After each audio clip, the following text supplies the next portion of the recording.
നമസ്കാരം. ഇന്ന് നമ്മോടൊപ്പം പോഡ്കാസ്റ്റിൽ ചേരുന്നത് പാലാ മാർസ്ലീവ മെഡിസിറ്റിയിലെ senior consultant orthopaedic surgeon doctor Rajesh V ആണ്. ഡോക്ടറെ നമസ്കാരം. നമസ്കാരം. ഡോക്ടറെ, നമ്മളിപ്പോൾ ഈ എല്ലുകളുടെ ആരോഗ്യം അല്ലെങ്കിൽ നീ പെയിനെയൊക്കെ കുറിച്ചാണല്ലോ സംസാരിക്കാൻ പോകുന്നത്. ശരിക്കും ഈ ബോൺ പെയിനും എല്ലുകളുടെ വേദനയും നീ പെയിനും തമ്മിലുള്ള വ്യത്യാസം എന്താണ്? എല്ലുകളുടെയും ജോയിൻറ്റിൻ്റെയും പെയിൻ തമ്മിൽ ചെറിയ വ്യത്യാസങ്ങളുണ്ട്. കാരണം നമ്മൾ പലപ്പോഴും ഡോക്ടർമാരുടെ അടുത്ത് പേഷ്യൻ്റ് വരുമ്പം അത് പെയിൻ എവിടെയാണെന്ന് ചോദിക്കും. അപ്പോൾ നമ്മളത് ഒരു ജോയിൻറ്റിനോടടുത്തുള്ള പെയിൻ ആണെങ്കിൽ അത് ജോയിൻറ്റ് റിലേറ്റഡ് പെയിനാണ്. സാധാരണ അതൊരു സൂപ്പർഫിഷ്യൽ പെയിൻ ആയിരിക്കും. അതുപോലെ തന്നെ ജോയിൻറ്റ് മൂവ്മെൻറ്റുമായിട്ട് അത് റിലേറ്റഡ് ആയിരിക്കും. ചിലർക്കത് നിൽക്കുമ്പം പെയിൻ കൂടുതലായിരിക്കും. അങ്ങനെ അതേസമയം ഒരു ബോൺ പെയിൻ എന്ന് പറയുന്നത് എല്ല് ജോയിൻറ്റിൽ നിന്നും ദൂരെയായിരിക്കും. കുറച്ചുകൂടെ ഒരു ഡയാഫിസിസ് എന്ന് പറയുന്ന ഏരിയയിലോ അല്ലെങ്കിൽ മെറ്റാഫിസിസ് എന്ന് പറയുന്ന ബോണിൻ്റെ ഭാഗത്തായിരിക്കും. അത് കുറച്ചുകൂടെ ഒരു ഡീപ്പ് ഡൾ ഏക്കിംഗ് പെയിൻ ആയിരിക്കും. അപ്പോൾ ചിലർക്കത് നൈറ്റിൽ കൂടുതലായിരിക്കും ബോൺ പെയിൻ. അതേസമയം നൈറ്റിൽ റെസ്റ്റ് എടുക്കുമ്പം ജോയിൻറ്റ് പെയിൻ കുറയും. അങ്ങനെ നമുക്കത് ഡിഫറൻഷ്യേറ്റ് ചെയ്യാം ജോയിൻറ്റ് പെയിനും ബോൺ പെയിനും തമ്മിൽ. ഓക്കെ. ഈ കൂടുതൽ നിന്ന് ജോലി ചെയ്യുന്ന ആളുകളിലാണോ കൂടുതലായിട്ട് ഈ ജോയിൻറ്റ് പെയിൻസ് വരുന്നത്? അങ്ങനെ പ്രത്യേകിച്ച് പറയാൻ പറ്റത്തില്ല. എങ്കിലും ജോയിൻറ്റ് പെയിൻ ഒത്തിരി റീസൺസ് ഉണ്ട്. അതിൽ ഒന്ന് നമ്മൾ ദീർഘനേരം നിൽക്കുക ഒരു റീസൺ തന്നെയാണ്. അതുപോലെ തന്നെ ദീർഘനേരം ഇരിക്കുന്നതും നമുക്ക് അപ്പോൾ ചില സന്ധികളിൽ കൂടുതൽ സ്ട്രെയിൻ ഉണ്ടാകുകയും ജോയിൻറ്റ് പെയിൻ ഉണ്ടാകുകയും ചെയ്യും. അപ്പം നിൽപ്പും നടപ്പും ഇരിപ്പും നല്ല രീതിയിലല്ലെങ്കിൽ തീർച്ചയായും ജോയിൻറ്റ് പെയിൻ ഉണ്ടാകാം, അല്ലെങ്കിൽ ജോയിൻറ്റ് സ്ട്രെസ് ഉണ്ടാകാം. ഈ അമിതവണ്ണവും ജോയിൻറ്റ് പെയിനും തമ്മിൽ എന്തെങ്കിലും ബന്ധമുണ്ടോ? തീർച്ചയായും ജോയിൻറ്റ്സ്, പ്രത്യേകിച്ച് വെയിറ്റ് ബെയറിംഗ് ജോയിൻറ്റ്സ്, നമ്മുടെ ഹിപ്പ്, സ്പൈന്, മുട്ട്, ആംഗിൾ ജോയിൻറ്റ്, ഇതൊക്കെ വെയിറ്റ് ബെയറിംഗ് ഏരിയസാണ്. അപ്പോൾ അവിടെ തീർച്ചയായും ഈ ബോഡി വെയിറ്റ് അതിനൊരു വലിയൊരു ഇൻഫ്ലുവൻസ് ഉണ്ട്. നമ്മൾ നിൽക്കുമ്പം നമ്മുടെ 2 times ബോഡി വെയിറ്റാണ് നമ്മുടെ മുട്ട വരുന്നത്. നമ്മൾ ഓടുമ്പം അത് 7 times ബോഡി വെയിറ്റ് ആകും. എന്ന് തന്നെയല്ല, 1 kilo ബോഡി വെയിറ്റ് കൂടുമ്പം അതിനൊരു 3 to 4 times വെയിറ്റ് നമ്മുടെ നീൽ അതിന് ആ ലോഡ് അപ്ലൈ ചെയ്യുവാണ്. അപ്പം നമ്മുടെ ജോയിൻസിൻ്റെ ഹെൽത്ത് അല്ലെങ്കിൽ കാർട്ടിലേജിൻ്റെ ഹെൽത്ത് എന്ന് പറയുന്നത് അതിൽ വരുന്ന സമ്മർദ്ദം അല്ലെങ്കിൽ പ്രഷർ അല്ലെങ്കിൽ വെയിറ്റ് സ്ട്രെസ് ആകാം. അപ്പം definite body weight has A great influence നമ്മുടെ ജോയിൻസിലുണ്ടാകും, പ്രത്യേകിച്ച് വെയിറ്റ് ബെയറിംഗ് ജോയിൻസ്. ഈ നമ്മൾ ഈ വാക്കിംഗ് ചെയ്യുന്നത്, നടക്കുന്നത് ജോയിൻറ്റ് പെയിൻസിന് നല്ലതാണോ? എല്ലാവർക്കും നടക്കുന്നത് നല്ലതാണോ? നടത്തം നല്ലൊരു വ്യായാമങ്ങളിലൊന്നാണ് ഇന്ന്. കാരണം ഇന്ന് റോഡിലൂടെ നോക്കിക്കഴിഞ്ഞാൽ രാവിലെ മോർണിംഗ് എല്ലാവരും ഇന്ന് നടക്കുന്നവരാണ്.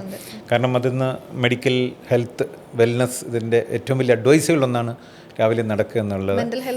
മെൻ്റൽ ഡെഫിനറ്റ്ലി ഫിസിക്കൽ മെൻ്റൽ ഹെൽത്തിന് ബോത്ത് ഒരു ഹെൽപ്ഫുൾ ആയിട്ടുള്ളൊരു കാര്യമാണ്.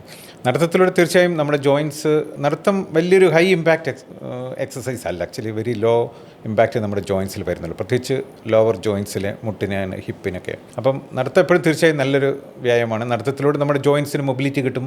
അതുപോലെ തന്നെ ജോയിൻസിന് ചുറ്റുമുള്ള പേശികൾക്ക് സ്ട്രെങ്ത് കിട്ടും. അതുപോലെ എന്ത് മോർ സ്ട്രെച്ചബിൾ ആയിരിക്കും. തീർച്ചയായും അത് നമ്മുടെ കാർട്ടിലേജിൻ്റെ റീജനറേഷനും ബോണിൻ്റെ സ്ട്രെങ്തിനുമൊക്കെ ഈ വെയിറ്റ് ബെയറിംഗ് എക്സസൈസുകളൊന്നാണ് നടത്തം എന്ന് പറയുന്നത്. തീർച്ചയായും ബോൺസിനും ജോയിൻസിനും നല്ലതാണ്.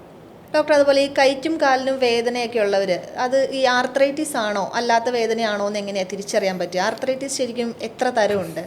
ആർത്രൈറ്റിസ് പല തരത്തിലുണ്ട്. ഒരു ക്ലാസിഫിക്കേഷൻ സിസ്റ്റം തന്നെയുണ്ട് ആർത്രൈറ്റിസ് എന്ന് പറഞ്ഞ്. കാരണം അത് നമ്മുടെ സാധാരണഗതിയിൽ നമ്മുടെ ഔട്ട് പേഷ്യൻ്റ് വിഭാഗത്തിൽ കൂടുതൽ ആൾക്കാർ മുട്ടുവേദനയായിട്ട് വരുവാണ്. അത് പ്രായമുള്ളവരാണെങ്കിൽ അത് ഓസ്റ്റിയോ ആർത്രൈറ്റിസ്, ഡീജനറേറ്റീവ് ആർത്രൈറ്റിസ്, പ്രായം മൂലമുള്ള ഡീജനറേഷൻ ജോയിൻറ്റിൽ വന്നിട്ടുള്ള ആർത്രൈറ്റിസ് എന്ന് പറയാം. അതേസമയം ഒരു കുട്ടികൾ വരുവാണെങ്കിൽ കുട്ടികളിൽ ജൂവനൈൽ ആർത്രൈറ്റിസ്, അങ്ങനെ ഒരു ഇൻഫ്ലമേറ്ററി ആർത്രൈറ്റിസും വരാം. പലതരം ആർത്രൈറ്റിസ് ഉണ്ട്. ഒന്ന് ഇൻഫ്ലമേറ്ററി ആർത്രൈറ്റിസ് എന്ന് പറഞ്ഞ ഒരു ഗ്രൂപ്പുണ്ട്. അതായത് ഇപ്പം റൊമറ്റോയ്ഡ് ആർത്രൈറ്റിസ്, ഓട്ടോമ്യൂൺ പ്രോബ്ലംസ് ഒക്കെ ഉണ്ട്. റൊമറ്റോയ്ഡ് ആർത്രൈറ്റിസ് വരാം, സോറിയാറ്റിക് ആർത്രൈറ്റിസ് വരാം. അതുപോലെ തന്നെ ലൂപ്പസ് ഡിസീസ്, അതിലൊക്കെ നമുക്ക് ആർത്രൈറ്റിസ് വരാം. എന്നാൽ ചില ആർത്രൈറ്റിസ് നമുക്ക് ക്രിസ്റ്റൽ ഇൻഡ്യൂസ് ആർത്രൈറ്റിസ് എന്ന് പറയും, ഗൗട്ട്.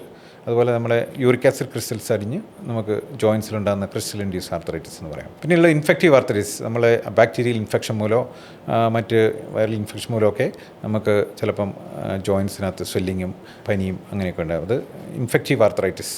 അങ്ങനെ പലതരത്തിലുള്ള ആർത്രൈറ്റിസ്. അതുപോലെ തന്നെ സ്പോണ്ടൈലോ ആർത്രോപ്പതി എന്ന് പറയുന്ന ഒരു ഓട്ടോമ്യൂൺ പ്രോബ്ലംസ് ഉണ്ട്. നമ്മുടെ സ്പൈൻ ജോയിൻസിനും നമ്മുടെ പ്രധാന ജോയിൻസിനുമൊക്കെ ഒരുതരം ഇൻഫ്ലമേഷൻ പോലെ വരുന്ന ഒരു ആർത്രൈറ്റിസാണ് സ്പോണ്ടൈലോ ആർത്രോപ്പതി എന്നത്. അങ്ങനെ ഡിഫറെൻറ്റ് ടൈപ്സ് ഓഫ് ആർത്രൈറ്റിസ് ഉണ്ട്.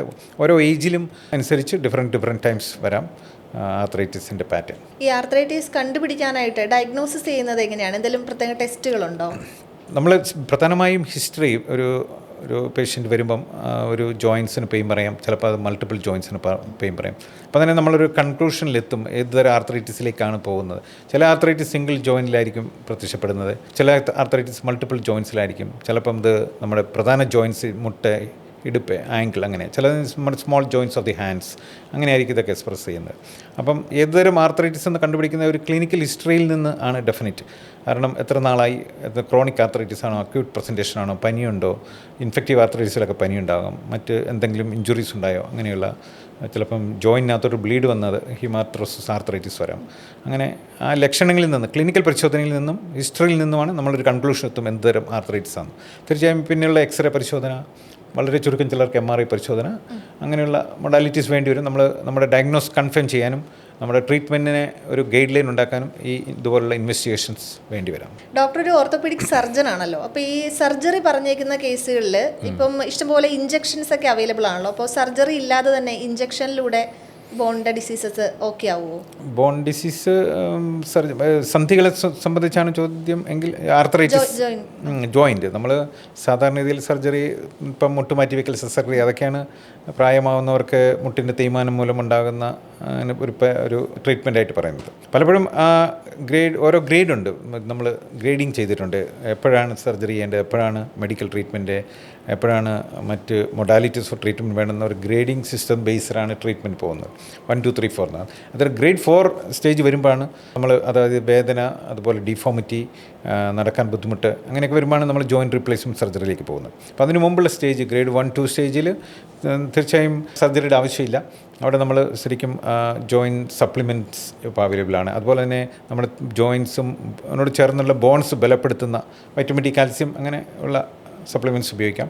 അതുപോലെ തന്നെ നമ്മുടെ പേശികൾ, ബോൺസിന് ചുറ്റുമുള്ള പേശികളുടെ ബലം കുറയുമ്പോൾ ജോയിൻസിലെ കാർട്ടിലേജിന് ഓവർ സ്ട്രെസ് വരുമ്പോഴാണ് ഈ കാർട്ടിലേജ് ഡീജനറേഷൻ അഗ്രവേറ്റ് ചെയ്യുന്നത്. അപ്പോൾ പേശികളെ ബലപ്പെടുത്തുന്ന വ്യായാമങ്ങൾ, സ്ട്രെങ്തനിങ് എക്സസൈസ്, അതുപോലെ തന്നെ സ്ട്രെച്ചിങ് എക്സസൈസ്, അതുപോലെ തന്നെ വെയിറ്റ് ബെയറിംഗ് വ്യായാമങ്ങളെ കുറച്ചൊക്കെ ചെയ്ത് നമുക്ക് ബോൺ ആൻഡ് ജോയിൻറ്റ് സ്ട്രെങ്തൻ ചെയ്യുക. പിന്നെ അതുപോലെ ഫിസിക്കൽ മൊഡാലിറ്റീസ്, പെയിൻ കുറയ്ക്കാനായിട്ട് ഇലക്ട്രോതെറാപ്പീസ് നമ്മുടെ ഫിസിയോതെറാപ്പിയിലുണ്ട്, നിരവധി ultrasound, interferon therapy, TENS therapy, അങ്ങനെയുള്ള മൊഡാലിറ്റീസ് ഉപയോഗിച്ചാൽ നമുക്ക് വേദനയും കുറയ്ക്കാം, ബോൺ സ്ട്രെങ്ത് റീജെയിൻ ചെയ്യാം, ജോയിൻറ്റ് സ്ട്രെങ്ത് റീജെയിൻ ചെയ്യാൻ പറ്റും. സർജറി ഗ്രേഡ് 4 സ്റ്റേജ്, എൻഡ് സ്റ്റേജിലേക്ക് വരുമ്പോൾ മാത്രമേ ആവശ്യമുള്ളൂ. അതുപോലെ തന്നെ നമുക്ക് ചില ഇഞ്ചെക്ഷൻസ് ഉണ്ട്. അതായത് സർജറിക്ക് മുമ്പ് ഒരു ഏർലി സ്റ്റേജിലൊക്കെ ആണെങ്കിൽ നമ്മുടെ സൈനോവിൽ ഫ്ലൂയിഡിനുള്ള substitute injection, hyaluronic acid injections available ആണ്. PRP injection, platelet rich plasma injection, cartilage റീജനറേഷനെ കുറച്ചൊക്കെ ഹെൽപ്പ് ചെയ്യുന്ന ഇഞ്ചെക്ഷൻസൊക്കെ നമ്മൾ അപ്ലൈ ചെയ്യാറുണ്ട്. അത് സർജറിക്ക് മുമ്പുള്ള ഒരു മൊഡാലിറ്റീസാണ്. അപ്പോൾ എല്ലാത്തിനും സർജറി വേണ്ട. നമ്മൾ സിവിയർ സ്റ്റേജ്, എൻഡ് സ്റ്റേജ്, അല്ലെങ്കിൽ അതുപോലുള്ള ബുദ്ധിമുട്ട് രോഗിക്ക് ഉണ്ടാവുകയാണെങ്കിൽ മാത്രമേ സർജറി അഡ്വൈസ് ചെയ്യാറുള്ളൂ.